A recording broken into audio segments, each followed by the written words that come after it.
I used the word last night, foregone conclusion. That made some Cavs fans angry, but sorry, that's kind of the way it was trending, and that's the way it went.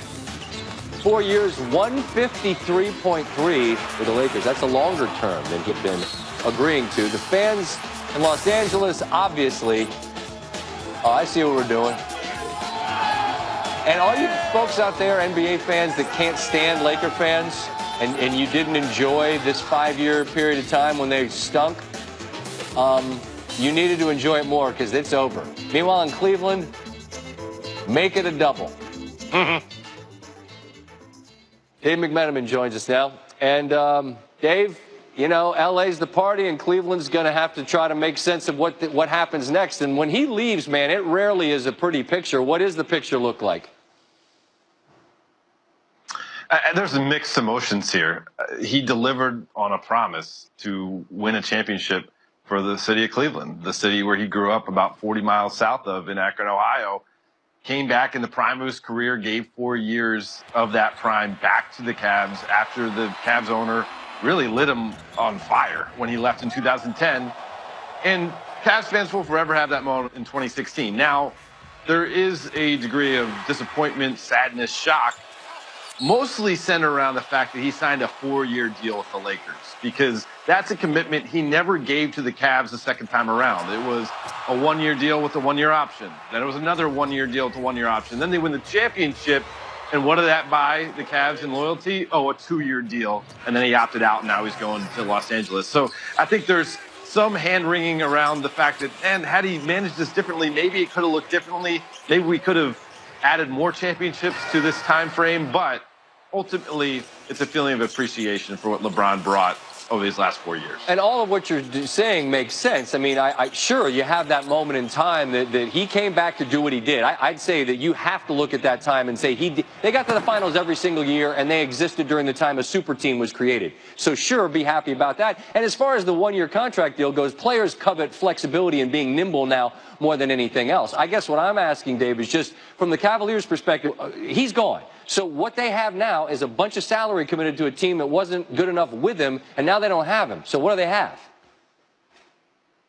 Yeah, and the ultimate irony, of course, they made those deals in February with the Lakers to acquire Larry Nance Jr. and Jordan Clarkson, which opened up the cap space for the Lakers to go out and sign LeBron James, which is kind of wild to wrap your head around. But what they look at was, one, it started last summer. It started when they traded Kyrie Irving. They coveted a young asset. They almost traded for Josh Jackson, the Phoenix Suns. They ultimately traded for number 8, or the Brooklyn first-round pick that ended up being number 8 pick. They got Colin Sexton. And Kobe Altman said last week, we are now in the player development business. And that means that Colin Sexton is a top priority.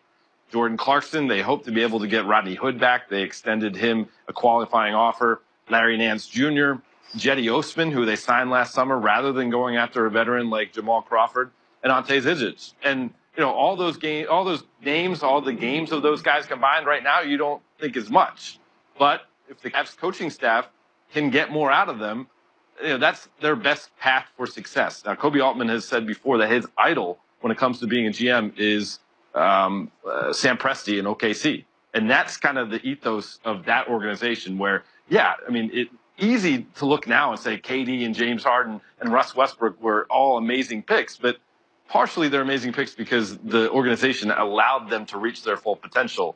That's what the Cavs want to do now, and it could be a very long process before we see them back, even as a playoff contender, quite frankly.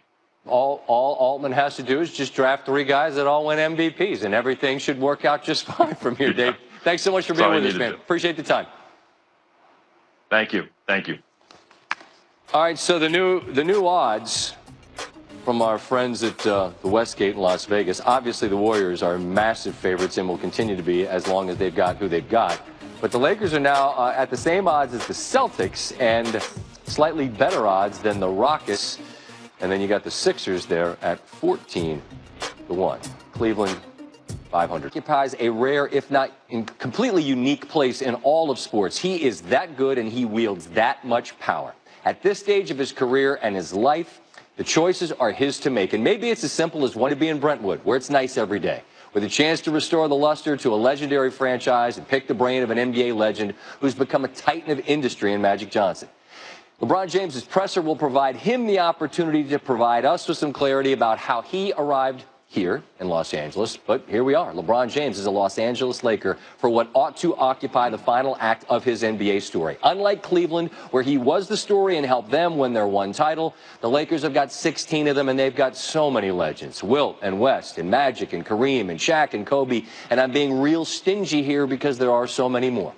It's been 5 years since the Lakers even made the playoffs. LeBron's been to 8 finals in a row. If it's going to be 9, who are they adding?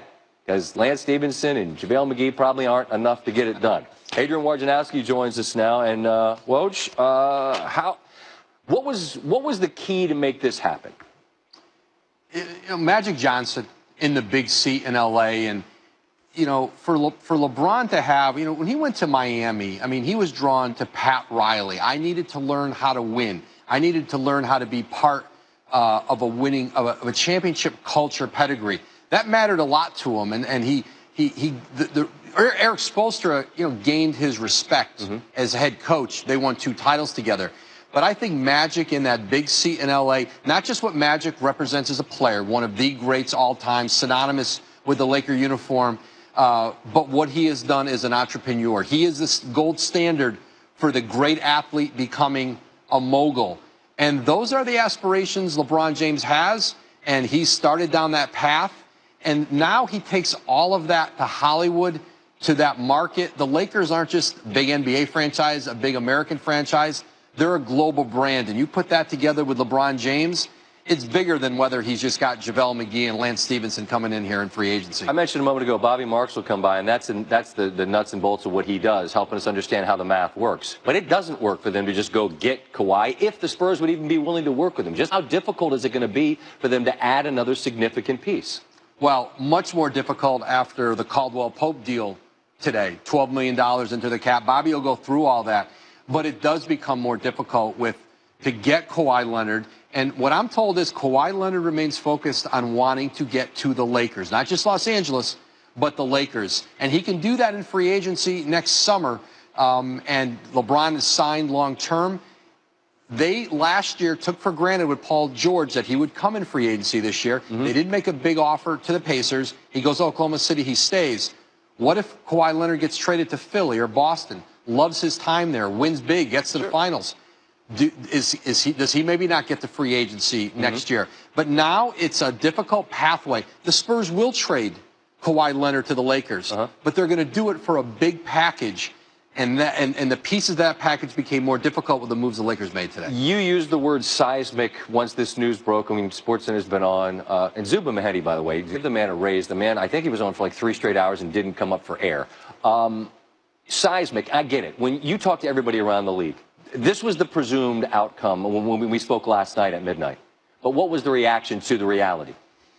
I think even seeing LeBron up there in the uniform, I think it takes people's breath away because the Lakers are the sleeping giant of the league. And when it's right there, when it's being run right, everyone should want to go there and play. There's no better place to play. And they're going to be able to attract players there. And I had one general manager in the East say to me tonight, like, the league is going to start pushing again for that 1 through 16 playoff seeding because the West, look at the talent drained from east to west the last few years. Paul George, Jimmy Butler, and now LeBron. Boston and Philly are set up, and Toronto's still very good. But it's LeBron in that arena, wearing that uniform. For the league itself, it makes it all bigger. It really is. It really is. I'm with you with the jersey, and I can look over my shoulder and see it. It was one thing to talk about it, but now you start going, okay, that's where he's gonna be in those Sunday whites, right? I mean, that's a clean look, and he looks good in any jersey he's wearing. Shaquille O'Neal, Kareem Abdul-Jabbar, Wilt Chamberlain all went east to west and won championships in L.A. Well, I appreciate the time. Thanks, Scott. All right, we welcome in Brian Windhorst now, and Brian, your reaction last night told the story. You said you weren't optimistic about this. So in Cleveland, where they could see it coming, the reality for them is taken how? They've known this is coming. This was a respected secret because those of us in the media, we knew we didn't want to be wrong and we wanted to give LeBron his space. But we've known for days. The Cavs have had a pretty good idea for days. The Lakers have had a pretty good idea for days. Those close to LeBron have known for days. It was just a matter of they had to execute the meeting that they did, that had to go well with Magic. It did go well, which of course it did. Bron doesn't have a perfect basketball fit to go to, Scott. So it really came down to where can I go to have the biggest impact. He's not going to beat the He's not going to beat the Golden State Warriors with what the Cavs had, and so he's probably not going to beat them with this particular Lakers team with what he has. But all the ancillary parts that come along with being a Laker is what attracted him to it, and he got more and more focused on it over the last few weeks. He's been opening this window for the last 3 years as he and his close friends and his business partners moved to Los Angeles. Within the last 3 years, Maverick Carter, his business manager, Rich Paul, his agent, and he himself have bought homes here. So he's been opening this door for a while, and the time was right for him to come through it.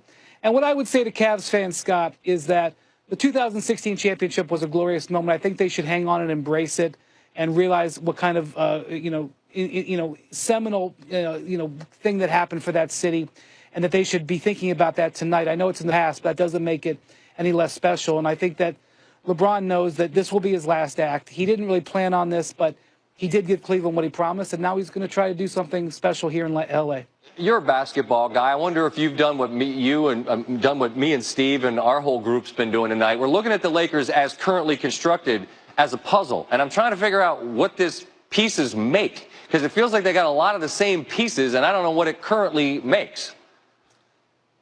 Well, Lakers are going to get an A because they got LeBron James in their offseason. Sure. But in my opinion, they overpaid for Kentavious Caldwell-Pope. In my opinion, they overpaid for Lance Stevenson. I don't know who was bidding at that level. And Lance Stevenson, JaVale McGee, Kentavious Caldwell-Pope, none of them are great three-point shooters. Caldwell-Pope is okay. Now, he's a good defensive player. He's a guy that you want with LeBron. But you need shooting around him. And Lance Stevenson shot 29% from three-point range last year. And Julius Randle, who they still have on the board to potentially keep, not an outside shooter. So they're going to need to assemble a team around him that can make an outside shot. That's the design of the entire team, of what we know about being LeBron. You got to have outside shooting. So I'm a little bit loath to judge them because they are in the middle of putting this puzzle together. But they're following transactions that they have. They kind of need some guys who can put it in from the outside. All right. One last programming note for you I realize you have stuff to do, but whatever you do, watch the rest of the show, because you ran your mouth and lipped off at me last night, and we got some stuff for you in the golf, all right? I did it out of love, Scott, and I just want to make your show better, and I hopefully was able to do that.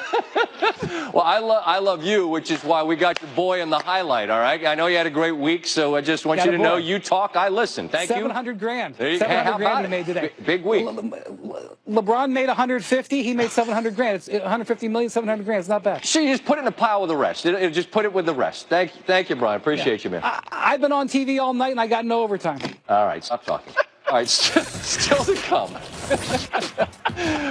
Rachel Nichols, host of The Jump, with reaction to this. Bobby Marks as well, a guy that's as good as anybody we've got at helping us understand how the math adds up or does not. And what else do we got? Well, there's a lot going on. I said it was quite a candidate.